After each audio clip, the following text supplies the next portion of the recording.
Genesis और revelation बहुत ही मुख्य पुस्तकें हैं, क्योंकि बाइबल में जो है जेनेसिस पहला किताब है और रेवलेशन जो है वो आखिरी पुस्तक है। आरंभ में ही प्रभु जो है वो एक पैटर्न को दे रहे हैं। जेनेसिस में हम उस पैटर्न को देख रहे हैं और रेवलेशन में भी हम एक और पैटर्न को देख रहे हैं। तो इन दोनों पुस्तकों पर हम मेडिटेट करते करते एक और राज्य के बारे में हम अंडरस्टैंड कर पाते हैं। तो गॉड्स किंगडम मतलब उसका एक पैटर्न है और हम हैं वर्ल्ड पैटर्न में।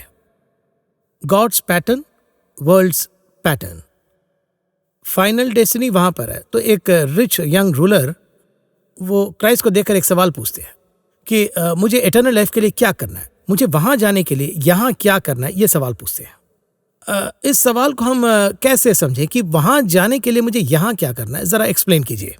देखिए, जब हम अनंत जीवन के बारे में कहते हैं, इटर्नल लाइफ कहते हैं, अनंत जीवन के बारे में हम क्लास लेते हैं। वो 3 दिन की क्लास है। 30 मिनट के एपिसोड में ये नहीं होगा, इसलिए ये 3 दिन की क्लास है। तो देखिए, जब अनंत जीवन की बात आती है, पर सवाल बहुत अच्छा है जी, बहुत अच्छा सवाल मतलब सोच समझकर सही सवाल कर रहे हैं। पूरे बाइबल में जो सवाल पूछे गए वैसे ये एक महत्वपूर्ण सवाल है। मतलब तो मुझे लगता है हमारी बातचीत के लिए एक बुनियाद फाउंडेशन है, क्योंकि वो चाहते हैं कि इस रूल से उस रूल में चले जाएं। पर वो यहीं पर है, वो यहाँ पर था, उसमें आशा थी कि वहाँ जाना है। तो मुझे यहाँ क्या करनी है पूछ रहे हैं। उसके लिए क्या करना चाहिए पूछता है। ये तो एक गहरा सवाल है, पर वो इसे नहीं कर पाया। वो अलग बात और इसलिए स्वयं यीशु ने कहा, ये मनुष्य के लिए असंभव है, ये थोड़ा कठिन विषय है। देखिए, हमने पिछले एपिसोड में इसके बारे में कहा। क्या कहा? शरीर में हमें आत्मा के काम करने हैं जी। उदाहरण के लिए आपने देखा होगा, दरवाजे के नीचे से हवा निकल जाती है जिस रूम में रहते हैं, है ना? आप कैसे जाएंगे? लेकिन आत्मा तो हवा है। आत्मा, इस तरह से अगर शरीर में रहना है तो क्या संभव है? क्या रह सकते हैं? ये कैसे है? अगर ये पूछे तो इडली तो अपने आटे जैसे होनी चाहिए, लेकिन खाते समय पत्थर जैसे होनी चाहिए। संभव है क्या? इडली तो लिक्विड स्टेट में है, फिर वो सॉलिड स्टेट में आती है, इसके बीच में वो स्पिरिट स्टेट में आती है। जब हम इसे स्टीम करते हैं तो तीनों एक होते हैं। इसी तरह से जबकि हम इस शरीर में हैं, हमें आत्मा के काम करने हैं। रोमियो में पौलुस ये कहता है, हम जो उसकी सृष्टि हैं, हमारा प्राण इस शरीर में रहते हुए करहाता और तड़पता है, क्योंकि हमें अच्छे से पता है कि हमें वो काम करने हैं। सृष्टि ही उसी के लिए किया गया। जी हाँ, हम उसी के लिए बनाए गए, हमारी मंजिल वही है, ये सब कुछ करना है और ये सारी बातें हमारी आंखों के सामने हैं, पर ये उसे करने नहीं देता। कई बार आपने एग्जाम में देखा होगा, कहिए कल एग्जाम है और आपने पढ़ाई नहीं की, पढ़ने की बड़ी इच्छा होती है। जी हाँ, तड़प है, जिज्ञासा है। रात को फ्लास्क में कॉफी रखी, पता है नींद आएगी। हाँ, बहुत अच्छी नींद आती है, गहरी नींद, पर आप नहीं सोने का सोचते हैं, लेकिन नहीं कर पा रहे। संभव नहीं। मन में ये है जी, पढ़ाई करनी है, मुझे कुछ करना है, कॉफी पीते रहूंगा, लेकिन आपका शरीर सहयोग नहीं देता। इसी तरह से आपका आत्मिक जीवन काम करता है। उस राज्य के लिए, इस राज्य में रहते हुए आप काम करने की कोशिश करते हैं। कई बार आप कहते हैं संभव नहीं है, पर परमेश्वर कहते हैं ये संभव है। उसे वो करके भी दिखाया ना। क्राइस्ट जब थे उस दौरान, मैं यही कह रहा हूं, 3 साल ही थे, पिता का दिया हुआ काम मैंने पूरा किया, ऐसा कह रहे हैं ना जी। तो 2 बात मेरी समझ में आती है। यहाँ पर मेरा कुछ काम तो है ही, और वो काम क्या है ये मुझे पता लगाना है। ठीक है, पता लग गया, उसे पूरा भी करना है, और उसे पूरा करने के बाद मुझे वहाँ जाना है। यही सार है। तो मुझे पिता का दिया हुआ काम ही अगर समझ में नहीं आया तो मैं कैसे कहूंगा कि मुझे समझ में आया, और कैसे मैं वहां जा पाऊं? आपने काम के बारे में कहा, उस काम के 2 पार्ट है, इसे हम नहीं समझे हैं। तो काम, एक सिक्के के 2 पहलू होते हैं, एक दिन के 2 भाग होते हैं, दिन और रात। सब में परमेश्वर ने 2 पहलू रखे, फ्रंट एंड बैक, सब में 2 है। इसी तरह से तो हम जो यहाँ पर है, एक भविष्य है और एक भूतकाल है, इन दोनों को मिलाकर हम बने हैं। तो देखिए, यहाँ पर इस भूमि पर आपके लिए करने के लिए काम है, आपने कहा करेक्ट। इस काम का ही फ्यूचर विजन है, इसे करे तो वो मिलेगा। पौलुस कहता है, मेरे लिए वो नियुक्त किया गया है, उसी की आशा में मैं आगे बढ़ता हूँ। यीशु मसीह से बार बार कहते हैं, जो जय पाते हैं, जो काम पूरा करते हैं, उसे जीवन के वृक्ष का फल खाने दूंगा। रेवलेशन में भी लगातार विजय तलवार है। जो जय पाए उन्हें अनंत जीवन दिया जाएगा, जो जय पाए उन्हें वो सिंहासन दिया जाएगा। लगातार पूरा बाइबल में ऐसा। जी हाँ, तो यहाँ काम है, इस काम को पूरा कीजिए। जब ये पूरा होगा तो आपके लिए एक और दर्शन है, वो पूरा होगा। ओवरकम। जी, अब आपको क्या करना होगा, उसके लिए ये काम पूरा करना है। इसके लिए नहीं, उसके जी, लिए। उस काम को पूरा करने के लिए यहाँ पर थोड़ी मुश्किल होगी। पूरा करके पेंशन लेना है तो ये इस लेवल पर। यदि मैं ये काम पूरा कर दूंगा तो मुझे तनख्वाह मिलेगी, पेंशन देंगे, मेरे बेटे को नौकरी देंगे, तो बड़ी दिलचस्पी से ये काम करेंगे। यही तो मूसा ने कहा, मैं उस आने वाले फल की ओर देखता हूँ। परमेश्वर के लोग अभी जो मुश्किलों से जाना जानते, अगर मैं ये काम पूरा कर दूं, मैं जंगल में उनके साथ चला, 40 साल तक चला और सब कुछ वहां हुआ, लेकिन यदि मैं इसे करता हूं तो मुझे कुछ मिलेगा, तो उस लाभ को देखते जाना है। वही मैं जो है प्रभु जो है आदम की सृष्टि करते हैं और कोई डिस्ट्रैक्शंस भी नहीं है आदम को, और वो क्लियरली बता रहे हैं जेनेसिस चैप्टर 1 वर्स 28 में। क्लैरिटी है कम्युनिकेशन में, बिल्कुल क्लियर है। तो वो कहाँ मिस कर रहे हैं? आपका काम, आपको अपना काम अच्छे से करना है। आदम को 1:28 में बताया गया, सबसे पहले सबको वश में कर ले कहा, पर उसने नहीं किया। मुख्य बात प्रभु का वचन था, नहीं माना। और उसके बाद में आगे क्या कहता है, और समुद्र की मछलियों तथा आकाश के पक्षियों और पृथ्वी पर रेंगने वाले सब जंतुओं पर अधिकार रखो, इस तरह से कहकर आशीष दी। इन्हें वश में कर लो ऐसे नहीं कहा, क्या कहा? रूल, अधिकार करो। रूल करने में और वश में कर लेने में फर्क होता है। ओबीडियंस और इसमें डिफरेंस। जी हाँ, वश में करने में और अधिकार करने में फर्क होता है। यहाँ अधिकार करने, राज करने के बारे में क्यों कहा? 2 शासन हैं, पिछली बार भी कहा था, अभी भी कहता हूँ। एक तो तानाशाही, ये भी शासन है, एक तरह का शासन है। सब मेरी इच्छा के अनुसार रहे, मैंने कानून बनाए, ये करो वो करो, ऐसे करना, उसका नाम है तानाशाही। एक और शासन है डेमोक्रेसी, लोकतंत्र। ये क्या है अगर पूछे तो, मुझ पर शासन करने की अनुमति मैंने उन्हें दी है, मेरी सुरक्षा के लिए, यानी वो मेरी देखभाल करेंगे, ये मेरे लिए भलाई करेंगे, इस तरह कहते हुए एक शासन है डेमोक्रेसी। फिर एक और है किंगडम। अब इस किंगडम में डेमोक्रेसी और डिक्टेटरशिप एक साथ जुड़ते हैं।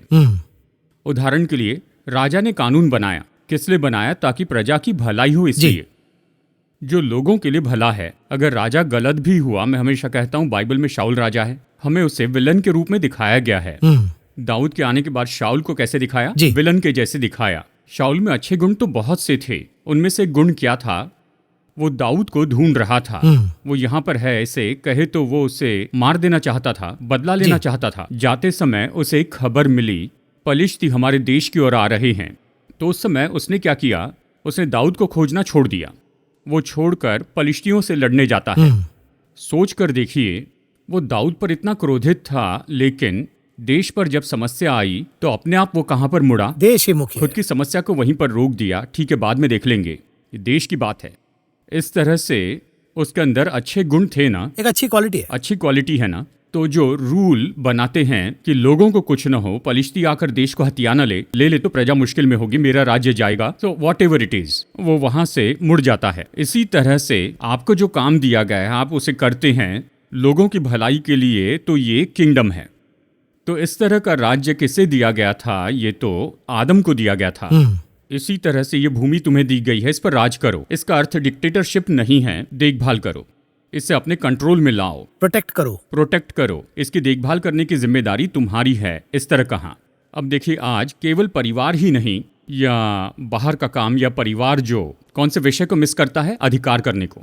एक तो ये अधिकार करना डिक्टेटरशिप बन गया है, या फिर ये अधिकार करना गलत उपयोग होता है। कहाँ पर चूकते हैं डिक्टेटरशिप के बारे में नहीं, वो अलग बात है। उदाहरण के लिए कहता हूँ, आपको अपने परिवार पर अधिकार करने के लिए कहा, परमेश्वर ने दिया, आप अपने परिवार के मुखिया हैं, और रेशन कार्ड पर लिखा है ना परिवार के मुखिया, इस तरह। पत्नी है तो परिवार की मुखिया, इस तरह लिखा है, इस तरह से है, ये इस तरह से है। तो परिवार की देखभाल करने की जिम्मेदारी किसकी है? पति और पत्नी की है ना? लीड करना। पति और पत्नी बच्चों पर अधिकार करें, पति और पत्नी को एक साथ में आकर सब कुछ अधिकार में लेना है, सबकी देखभाल करनी है, यही तो फैक्ट है ना? हाँ, राइट। क्या आप अपने बच्चों पर अधिकार कर रहे हैं या एडजस्ट कर रहे हैं? दोनों मिला हुआ, इसमें मोस्टली एडजस्ट कर लेते हैं। आज की जनरेशन में आपका अधिकार करना कई तरीके से नहीं हो सकता है, क्योंकि आपने डिक्टेटरशिप नहीं की है। नहीं। हमारे समय में वो थी। मैं जो कहता हूँ वो पढ़ो, इस तरह कहते। सच है ना? जी हाँ। हम यही सोचते थे हमारी पढ़ाई कब खत्म होगी।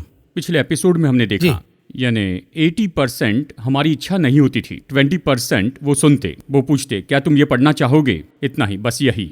80% में उनकी मर्जी से उस समय में। अभी तो हम खुद चॉइस दे रहे हैं ना? चॉइस दे दिया है। मेरे एक दोस्त ने सुंदर शब्दों में कहा, उनके बेटे ने 12वीं पूरी की है। मेरे दोस्त से पूछा गया वो आगे कौन सी पढ़ाई करेगा। उसने कहा सुनिए, सजेशन दिया गया है, अच्छे कोर्स बताए गए हैं, उसे सिलेक्ट करना है। यानी इस तरह के शब्द तो 30 साल पहले कानों से सुनाई नहीं देते थे, है ना। देखिए कितने बड़े ये वाक्य हैं। ठीक है, ये उदाहरण के रूप में बताया था। अब ये इस तरह से है, आप जाकर कहते हैं, कहिए कि आप जाकर अपने परिवार में किसी विषय पर कहते हैं तो क्या जो कहा वो हो गया, इसे देखिए 20% होगा, 80% नहीं होगा। संभव नहीं डैडी, ये कहकर चले जाते हैं। शायद प्रभु ने जो कहा वही बात आपने कही होगी। अब उनकी आज्ञाकारिता तो एक अलग बात है, पर दूसरी ओर आपका अधिकार नहीं रहा। ये कहां पर हुआ? एक छोटी घटना बस घर में हुई थी। किसी बच्चे को आप कभी वीडियो गेम्स दिए बिना खाना खिला सकते हैं? आज के समय काल में बहुत ही मुश्किल है। मुश्किल नहीं, नामुमकिन है। ये 3% 5% फैमिली में सक्सेस होता है। खिलाते वक्त ही दे देते हैं ना, देने पर ही वो खाएंगे। 1 साल का बच्चा, उसे खिलाते हैं, कहता है हाथ में फोन दोगे तो खाऊंगा। इसलिए मैं ये कहता हूं, बच्चे को खिला भी नहीं सकते हैं, ऊपर से वो रोता है। अगला है पति हो या पत्नी हो, उसे क्यों रुला रहे हो, उसे फोन दे दो। फोन गलत है पता है, यानी फोन पर क्या आता है बच्चे को पता ही नहीं है। वो फोन ही गलत है, रेडियो फ्रीक्वेंसी वो बच्चा सहन नहीं पाता है। मोबाइल सिग्नल के कारण पक्षी नहीं रहे। उस बच्चे का दिल दिमाग कोमल है, वो कैसे सह पाएगा? तो वो इंस्ट्रूमेंट बच्चों को देना ही पूरी तरह गलत है, पर हम उसे देते हैं। वो क्या देखता है? 1 साल की उम्र में आंखों को नुकसान होता है, फोन का वो लाइट नुकसानदायी है। 5 साल की उम्र में चश्मा लगता है, 5-6 साल की उम्र में चश्मा लग जाता है। ये सब कुछ आपको जानना है कि ये सब गलत है, पर फोन दिए बिना बच्चे को भोजन खिलाना असंभव होता है। बचपन में क्या हम भोजन नहीं करते थे? हाँ जरूर किए ना। रोए तो और मारते थे, जी है ना, रोए तो मारते थे। अभी वो रोए तो नहीं मारते हैं, वो बस यही कहते हैं कि वो तो बेचारे हैं। क्या हमारे माता पिता हमसे प्रेम नहीं करते थे? क्या हमारे माता पिता हमसे कभी प्रेम नहीं करते थे? उस हद तक चीजें जो है नीचे बेस में बदल गया। हाँ, अब ये प्रेम कैसे कॉन्सेप्ट का हो गया कि उन पर अधिकार किए बिना उनसे प्रेम रखें। उनका प्रेम यानी उन्होंने जो कहा वो सुने, इसका नाम प्रेम नहीं, इसमें तो आपका अधिकार चला गया है। अब यहाँ पर केवल सुझाव दे सकते हैं, निर्णय नहीं ले सकते। कहीं ना कहीं स्लिप हो गया। You can't take decision. अगर आप निर्णय लेते हैं तो फिर आपके आसपास दूसरे जो 10 माता पिता हैं वो क्या कहते हैं? देखिए, आप इस जमाने में बच्चों से बहस कर रहे हैं, उन्हें छोड़िए, उन्हें फ्री छोड़िए। फ्री छोड़ सकते हैं। तैरना सिखाने के लिए बच्चे को कुएं में फेंकते थे लेकिन रस्सी बांध कर रखते थे। पतंग को उड़ने के लिए आकाश में भेजते थे लेकिन धागा हाथ में रखते थे, कुछ थाम कर रखते थे। ये जरूरी है। यीशु ने इस जगत को अब तक ऐसे ही रखा है। ये जगत चाहे कितना भी नीचे चले जाए, लेकिन रस्सी तो परमेश्वर के हाथों में है। क्या आज माता पिता के पास में ये अधिकार है? क्या वो अधिकार कर रहे हैं? नहीं, कोई कंट्रोल नहीं है, और इसलिए ये सब हो रहा है। आप कहीं भी चले जाइए, देखिए मैं उनकी पढ़ाई के विषय में, खाने के विषय में ही नहीं कह रहा हूँ। चलिए कहिए कि ये उनका ओन डिसीजन कहिए। एक समय हम क्या खाएंगे माता पिता निर्णय लेते थे, इसलिए हम अच्छे हैं, सेहतमंद हैं। आज बच्चे क्या खाएंगे उसका निर्णय लेते हैं। कितनी बीमारियां आ गई। जी हाँ, और वो भी ऑनलाइन में जब आता तो सब फास्ट फूड ही सारे केमिकल डालकर बनाते हैं। माता पिता कहते हैं तुम घर में खाना खाओ, तो कौन सुनता है? और वो भी आउट ऑफ फैशन हो गया। आउट ऑफ फैशन हो गया। सादी दाल दी तो ऐसे देखते जैसे कि कोई गलत चीज दे दी। शायद क्या इसीलिए क्राइस्ट जो है कि मैं जा रहा हूँ, पवित्र आत्मा को मैं भेजता हूँ, ऐसा कह रहे हैं ना। तो क्राइस्ट के रहते डिसाइपल्स को जो चीज नहीं समझ में आया, वो क्राइस्ट के जाने के बाद पवित्र आत्मा जब आकर आंखें खोलते तो समझ में आता है। तो उसे मैं खुद एक अलग एंगल से देखता हूँ। तो एक ओबे करने वाले ऑर्डर को एक हेल्पर भेज रहे हैं। अब देखिए इसमें कौन सा फर्क आता है? ये तो क्राइस्ट है साथ में। प्रैक्टिकली कहता हूँ, मेरे लिए बाहर से एक टीचर है। मसीह को टीचर के रूप में देखते थे। उसके बाद प्रकाशन मिला कि वो परमेश्वर के पुत्र हैं। वो तो उसे रब्बी रब्बी कहते थे, टीचर। बाहर से सिखाने वाले टीचर से बढ़कर हमारे अंदर का टीचर अगर हमें कुछ बताए तो उसकी आज्ञा मानना आसान है। वो आकर हमें उन बातों के लिए सचेत करेगा। तो वो अंदर ही है। वो हमारे अंदर आकर हमें अंदर से बदलने लगता है। जब हम बाहर से कहते हैं, फरीसियों के जैसे, व्यवस्थापकों जैसे, गमालियल जैसे मसीह को देखते थे। सभी टीचर हैं, ये भी टीचर हैं, उनसे अच्छा टीचर है। वो केवल इतना ही देखते हैं, जो कुछ अंदर से आता है वही तो वो स्वीकार करते हैं। वो अंदर से काम करता है। यही तो पवित्र आत्मा है। पवित्र आत्मा अंदर रहने वाला टीचर, बाकी बाहर के टीचर। जो अंदर से कह रहा है उसकी कितनी सुननी चाहिए कि वो क्या कह रहा है। पवित्र आत्मा कुछ और कहता हूं। तो आज किसी अधिकार के साथ में आप कुछ कर सकते हैं। क्या आप इस तरह से अधिकार कर सकते हैं? ऐसे कहे तो ऐसी बात नहीं है। सामान्य रूप में यह अगली गलती है। जब कोई राज्य नहीं कर पाता है तो क्या कहा जाता है? ये तो आउट ऑफ कंट्रोल, इस तरह कहते हैं। ये परिस्थिति हाथ से निकल गई है, ये हाथ से जा रही है। आज बहुत से परिवारों में, बहुत से विषय में हाथ से जा रहा है या हाथ से चला जा चुका है। खैर, एंड ऑफ द डे उस समय दुख उठाने वाले तो माता पिता हैं, है ना? कहिए आपके बेटे ने कुछ तोड़ दिया, वो टूट चुका है, पर वो दाम कौन चुकाएगा? पेरेंट्स को ही करना है। पेरेंट्स ही ना, अंत में वही तो दुख उठाएंगे ना। उसके बाद में वो चीज तोड़ने के कारण उसे भी दुख उठाना होगा। पहले वो चीज उसके पास थी, अभी नहीं है तो मुश्किल है। और फिर से जब वो हमें खरीदने के लिए कहे तो हम थोड़ा देरी करते हैं। ये तो वो दुख उठा रहा है, लेकिन उस पल कौन दुख उठा रहा है? उस वक्त तो पेरेंट्स ही। इसलिए तो मैं कह रहा हूं कि जो बच्चे इस तरह से आउट ऑफ कंट्रोल निर्णय लेते, माता पिता जो कहते हैं और चर्च जो कहता है वो नहीं सुनते, वो सुनते नहीं, आज्ञा नहीं मानते, और माता पिता को दुख उठाना पड़ता है। आउट ऑफ कंट्रोल चले जाए तो उसी पल उन पर से वो अधिकार चले जाता है। अधिकार में काम करना आपकी जिम्मेदारी है और उसे निभाना हमारे हाथ में ही है। हाँ, और इसके लिए आपको थोड़ा कठोर होना है। जब आप कोमल मन इस नाम को पकड़े रहते हैं तो क्या होता है? लोहा जब मजबूत होता है तो वो सही है, या गलाकर पानी के जैसे बहे तो वो सही है। लोहा का स्ट्रांग होना ही सही है ना, तभी तो उसे लोहा कहते हैं। अगर ये लोहा पानी के जैसे बहते चले जाए तो मैं जो डिजाइन बनाऊंगा वो मजबूत नहीं होगी। करेक्ट है ना? जी। पानी के जैसे अपने मन को यहां बहने देते हैं, सच है, बट यू आर आयन। एक पिता के जैसे आपको अपने परिवार पर अधिकार रखना है, अपने परिवार पर अधिकार रखना है, उस रोल को करेक्टली करना है। इन दिनों में नहीं कर पा रहे हैं। इसे नहीं करने वाले तो 99% माता पिता हैं। इसका कारण तो वो प्रेम नाम की चीज है जो उनके अंदर है, और यही स्वभाव तो गलती कर बैठता है। एक कॉम्प्रोमाइज। हाँ, कोई संदेह नहीं, प्रेम सब कुछ सहता है, लेकिन मसीह अपना अधिकार नहीं छोड़ते हैं। क्या मसीह से बढ़कर कोई प्रेमी आपने देखा है? पवित्र आत्मा का फल तो प्रेम है। पवित्र आत्मा से बढ़कर किसी सुधारने वाले को देखा है? अभी सुधार लाना, जागृत करना शब्द ही नहीं। वो गुस्सा करेंगे, बच्चे खाना नहीं खाएंगे, चेहरा लटका कर रहेंगे, रोएंगे। Don't bother. जब बच्चा गलती करता है तो उसने गलती की ये कहने के लिए हिम्मत चाहिए। इसका नाम है अथॉरिटी। देखिए, आज के समय में अगर हम कुछ लोगों को देखें तो पिताजी और बेटी का जो संबंध होता है, इस समय काल के बारे में कह रहा हूं, यानी पिता और बेटी का जो संबंध है, इसमें पिता बहुत कॉम्प्रोमाइज करते हैं। बेटी का चेहरा अगर थोड़ा भी उदास दिखे तो पिता ऐसे कॉम्प्रोमाइज करते हैं। इससे परे दादा दादी होते हैं। जब पोती होती है या पोता, अगर वो रोने लगे तो उनके सामने हमें डांटते हैं। तुम जाओ, मुझे पता है तुमने क्या किया, बच्चों पर चिल्लाते हो। तो पिता अपने बेटे पर अधिकार उपयोग नहीं कर सकता है।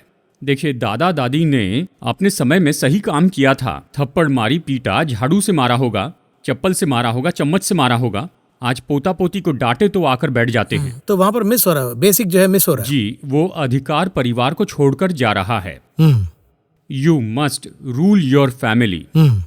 आज तो इससे भी परे जाते हैं, उन्हें पता ही नहीं होता उनके परिवार में क्या हो रहा है। हमारे समय घर में पिन भी आए तो पता चलता था, पति के लिए आई पता था या पत्नी के लिए आई पता था। लेकिन क्या आज ऐसा होता है? हम क्या करते या मंगवाते क्या पता है? कई दिनों के बाद पूछते हैं, तुमने ये कपड़े कब खरीदे? वो भी सोचकर कहती है 6 महीने पहले इसे खरीदा है।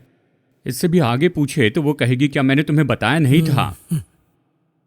तो इस हद तक परिवार के साथ का लगाव चला गया है। अब इस तरह का काम चला गया है। अब परिवार में क्या हो रहा है, क्यों हो रहा है? मैं बहुत डील कर रहा हूं, इसलिए कहता हूं, बहुत से लोग 50 to 60% परिवार पर वो अधिकार करना चाहते हैं।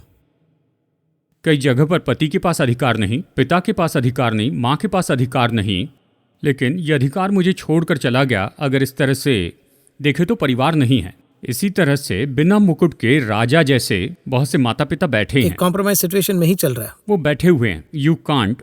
देखिए, इसलिए कहता हूं, कहना नहीं मानेंगे, इसे बदल कर कहने पर उनके मन को ठेस पहुंचेंगे। ये स्टेज पर आ गए, वो रोएंगे, वो दुखी होंगे, होगा, छोड़ो पापा, छोड़ो पापा, ऐसा स्टेज पर ऐसा स्टेज है। देखिए, एक और बात है, यदि आप रिजेक्ट करें, उस विषय में मना कर दे, तो तुरंत वो ऐसा निर्णय लेते हैं जिससे आप दुखी हो जाएं। करेक्ट। वो इस तरह डरते हैं, परिवार का सम्मान चला जाएगा, ये डर है। वो भी एक बात है, सिचुएशन। हाँ, एक और ऐसी सिचुएशन है, हाल ही में हुआ था। अभी तो ये कम हो गया, लेकिन पहले ये बहुत ज़्यादा था। बच्चों के साथ थोड़ा स्ट्रिक्ट रहे तो फिर बच्चे जाकर गलत निर्णय लेते हैं, सुसाइड करते हैं। इस तरह से अखबारों में देख कर अपने बच्चों को इस लिमिट के बाहर नहीं डांटेंगे, इस तरह से माता पिता ने निर्णय लिया है। अब पूछे तो कहते हैं उन्हें ऐसा नहीं करना चाहिए था। यदि हम स्ट्रिक्टली बात करेंगे तो वो कुछ गलत करेंगे। यानी जिस तरह से हमारी परवरिश हुई, क्या इसका ये अर्थ है कि इन्हें अपनी मर्जी से करने दो? इसका क्या ये अर्थ है वो अब इस हद तक स्ट्रांग नहीं हुए हैं, दिल में कोमल हो गए और कठोर सुधार नहीं ला सकते हैं? कहने में भी दुख होता है, सुनने में भी दुख होता है, सुनने में मुश्किल हो गया है। तो यहाँ पर एडम जो है, मैं वापस आता हूँ एडम पर, तो यहाँ पर एडम इंस्ट्रक्शंस को प्रभु ने बता दिए हैं, तो इन्हें उसे समझकर फॉलो करने में थोड़ा सा गैप हो जाता है। वो अपनी पत्नी को ये सारे रूल्स नहीं समझा जी, पाया। जी। उसके अंदर एक नागरिक था, ये फल नहीं खाना, अगर इस तरह का रूल बनाया है, पर वो खा रहा था ना, आज्ञा नहीं मानी, ये तो एक अलग विषय है। उसने जो नियम बनाया था उसका क्या हुआ? मिस हो रहा है ना? पिलातुस ने कहा मैंने जो लिखा वो लिखा है। फिर राजा कहता है मैंने मोहर लगा दी तो मोहर लग गई। आपके बोलने पर भी उनके नागरिक नहीं मानते हैं। तो अभी आप क्या बन गए हैं? प्रजा जो कहती वही कर रहे हैं, है ना? उनकी बात आप सुनते हैं। आज्ञाकारिता को बाजू में रखिए, कौन रूल कर रहा है? क्या वो उस रूल में आएंगे? अगर ये पूछे तो कह रहा हूं, अगर वो इस अधिकार में आ जाए। सांप ने कहा और हवा ने सुना। सुना था ना? हाँ, सुने। बाइबल कहती है शैतान ने उन पर अधिकार किया, कहती है। संसार का हाकिम इस तरह से कहा गया है। वो मत्ती 4 में यीशु के पास आकर कहता है इस संसार का राज्य और उसका वैभव मुझे दे दिया गया है। जब उन्होंने उसकी बात सुनकर वो फल खाया, उसकी आज्ञा मानी तो अधिकार चला गया। इसका क्या अर्थ है? उसकी एक बात की आज्ञा मानी तो अधिकार चला गया। हमारे पास अधिकार होना चाहिए, अर्थ है। जब आदम और हव्वा वहां पर थे और हव्वा ने उसकी आज्ञा नहीं मानी तो अधिकार चला गया। आपके घर में आपकी बात का कोई सम्मान नहीं है तो आपका अधिकार चला गया है। आज यही तो हो रहा है कितने तो भी घरों में। मैं यही कह रहा हूं, ये सब तो गलत है। और हैरानी की बात है, कहिए कि कोई पिता शराबी हैं, सही है नहीं कह रहा हूं, पर ऐसे हैं, पिताजी शराबी हैं, पर उस पिताजी से आशा छोड़े बिना ही बच्चे, देखिए उनका बेटा कहता है मेरे पिताजी की पीने की आदत है लेकिन वो एक बहुत अच्छे मनुष्य हैं। मतलब बाकी 90% वो अच्छे हैं, 10% शराबी हैं। कहते समय कैसे कहता है मेरे पिताजी तो शराबी है लेकिन सच में वो एक अच्छे मनुष्य हैं, इस तरह कहता है। उस मनुष्य का अधिकार उसके घर में है। एक और बात है, कहिए वो धर्मी हैं, बड़ी मेहनत करते हैं, परमेश्वर का भय मानते हैं, लेकिन परिवार में उनका शब्द उनके घर में अधिकार रखता है। क्या वो उनकी बात सुनते हैं? यदि वो उनकी बातों की आज्ञा नहीं मानते हैं, हाँ समझ रहा हूँ। अब मैं ये कह रहा हूँ, अगली बात पूछते हैं कि आप प्रभु की इच्छा के बारे में कह रहे हैं, परमेश्वर ने कहा इसलिए कह रहे हैं, आप कह रहे हैं या परमेश्वर कह रहे हैं, ये पूछते हैं। मैं वो नहीं कह रहा हूँ। एक शराबी जो कहता है उनका बेटा अपने पिता से बातें कर रहा है जब वो आज्ञा मानता है, एक ऑनर है, उनका आदर करता है। दूसरी ओर पिता धर्मी है और कहिए उनकी पत्नी यानी माँ पवित्र स्त्री है, उनकी बात नहीं सुनते हैं, तो इसका मतलब है कि आज्ञा नहीं मानते हैं। इसका यही अर्थ है कि उनका अधिकार चला गया है, किसी और के शासन में कोई और अधिकार करता है, अधिकार चला गया है। इसीलिए तो हमारा जो शीर्षक परमेश्वर का घर का मतलब किसके शासन में उनका घर है, क्या हम यह कह सकते हैं? यही सत्य है। आपका जो घर है वो आपके कंट्रोल में है, यही अर्थ है। तो परमेश्वर का घर मतलब वो परमेश्वर के कंट्रोल में है। जोशुआ कह रहे हैं ना, अपने घराने समेत हमारा घराना प्रभु की सेवा करेगा। एकदम क्लियर है। इसका अर्थ है वो घर परमेश्वर के अधिकार में है। तो उनके लिए परमेश्वर का घर है जो वो बहुत ही क्लियर है। वो कह रहे हैं अपने घराने समेत हमारा घर नहीं कहा देखिए कितना क्लियर है वो। मैं और मेरा घराना परमेश्वर के अधिकार में रहेंगे, यही तो कहना है। इसका मतलब वो ये कह रहे हैं कि हम सब एक जैसे ही आए, फिर भी अगर आज्ञा पालन नहीं किए तो आप जरूर फंसेंगे। और इसलिए एक स्टेटमेंट को वो साफ साफ कह रहे हैं, आप वो कैसे हैं मुझे पता नहीं, पर मैं अपने घराने समेत ऐसा इस तरह कहता है। परमेश्वर ने इसराइलियों से बातें करना क्यों बंद किया था? उनसे बातें करना बंद कर दी क्योंकि वो मेरे वचन को महत्व नहीं देते हैं। तो वो कैसे तो फिर मैं क्यों उनसे बातें करूं? चले जाएंगे ना। बहुत सी जगह देखा, अगर पिता कुछ बेटे से कहते और बेटा नहीं मानता तो पिता उससे बात करना बंद कर देते। नहीं, और अगर बात करेंगे तो इज्जत नहीं आदर, मेरी बात का कोई आदर नहीं है, कुछ नहीं कहते, उठकर चले जाते। सजेशन भी नहीं देते। उनकी बात को, उनके शब्दों को कोई भी सम्मान नहीं दिया है। तो अगर एक मनुष्य को ही ऐसा है तो वो तो परमेश्वर का घर है, उनका बनाया हुआ घर है, स्थापित किया हुआ घर है, उनका सेलेक्ट किया हुआ घर है, तो उनके वर्ड का अगर अथॉरिटी नहीं है तो वो वहां पर कैसे रहेंगे? प्रभु के अधिकार में चलना चाहिए। वो अधिकार आपके और मेरे हाथों में दिया है, जैसे आदम को दिया था, हमें भी दिया है। घर में ये अधिकार सही तरीके से चलाना चाहिए। बस प्रेम के कारण बच्चे से बहुत ज्यादा प्रेम करते इसलिए, अरे ये रो रही है, ये दुखी है, जो आपने कहा वही बोलना चाहिए। अथॉरिटी, उसकी आज्ञा मानना नहीं मानना ये उन पर है। पर जो बात कहना उसे सही सही कहना है। लेकिन आज कहते ही नहीं। चर्च भी गलती कर रहा है। विश्वासी दुखी हो जाएंगे तो उन्हें जो पसंद है वही सुनाते हैं, वचन को अधिकार से नहीं सिखाते हैं। देखिए, यीशु ने अधिकार से उपदेश दिया। मैं तुमसे ये कहता हूं, इस तरह से एक अनुवाद में आया है, वो पहाड़ पर चढ़कर बैठे एक राजा जैसे बैठे थे। वो ऑर्डर नहीं, आजकल प्रचार भी ऐसा हो गया है कि अगर हम कुछ कहेंगे तो गलत हो जाएगा, ये सोच कर ही कुछ लोग के भय के साथ उपदेश नहीं देते हैं। तो कहीं ना कहीं एक अथॉरिटी मिस हो रहा है ना, अधिकार मिस हो रहा है। हाँ। यही तो हमारे परिवार में रहने वाला दूसरा विषय है। आखिर में एक सवाल है, तो एडम जो है वो वाइफ का बेसिक मिस करते हैं, ये जो मिस्टेक कर रहे हैं वो भी कर रहे हैं। ओके, इसका मतलब हम अथॉरिटी को दे रहे हैं, ठीक है, अब उसे वापस लेना है, ठीक है, ओके, मुझे समझ में आ गया। मुझे अब सुधारना है, मेरे घर में मेरा घर जो है वो परमेश्वर का घर में बदलना है। ऐसे कहने वालों के लिए फर्स्ट स्टेप क्या करना होगा, सेकंड स्टेप क्या करना होगा, थर्ड स्टेप क्या करना होगा? फर्स्ट स्टेप, परमेश्वर ने बताए हुए वचनों के अनुसार कुछ गलत हो तो उसे फटकारना और उसे सही करना है। पहला कदम तो यही है। फर्स्ट स्टेप ही यही कहूंगा, उस पर कुछ मत सोचिए। कहूंगा तो दुखी होंगे, बच्चे दुखी होंगे, मेरी पत्नी दुखी होगी या पति दुखी होगा। क्या ये सब वचन के अनुसार है या गलत है? तो यहाँ पर रूल बुक यहाँ पर है, बाइबल यहाँ पर है, इसे क्लियरली फॉलो करने से काफी है। देखिए, सबसे पहले यही कहता हूँ, इसे कहने के लिए अगर आप में हिम्मत नहीं है तो आपके पास अधिकार नहीं है, यही अर्थ है। हाँ, अथॉरिटी नहीं है, यही मतलब है। और दूसरी, कहने के लिए अगर हिम्मत नहीं है तो हम खुद उस पर विश्वास नहीं करते हैं, ये भी अर्थ है। जो आपको दिया वो उन्हें फीड नहीं कर पाएंगे। फीड अगर नहीं कर पाए तो हम कैसे? लेकिन हम ब्लेम जरूर करते हैं। वो कहते हैं कि वो नहीं सुनेंगे। नहीं, वो तो है, लेकिन उससे भी बढ़कर प्रभु ने हमें ऐसा कर दिया, ऐसे ब्लेम करते हैं। हाँ, परमेश्वर ऐसे ही नहीं देते हैं, परमेश्वर ने हमें ऐसे ही रखा है। वो तो हम ही है जो उन्होंने खुद ने अपना अधिकार छोड़ दिया और उसके बाद अधिकार नहीं है कहते हैं। एक विक्टिम मेंटालिटी, मतलब विक्टिम मेंटालिटी ये है कि मेरे साथ ऐसा हो गया कहकर वो खुद अपने आप को कोस कर एक विक्टिम बन गया। ऐसा एक सवाल खड़ा होता है। अंत में बस एक बात कहूंगा, पहले तो हिम्मत से कहिए, गलत को गलत कहिए। वो सुनते या नहीं सुनते ये दूसरी बात है।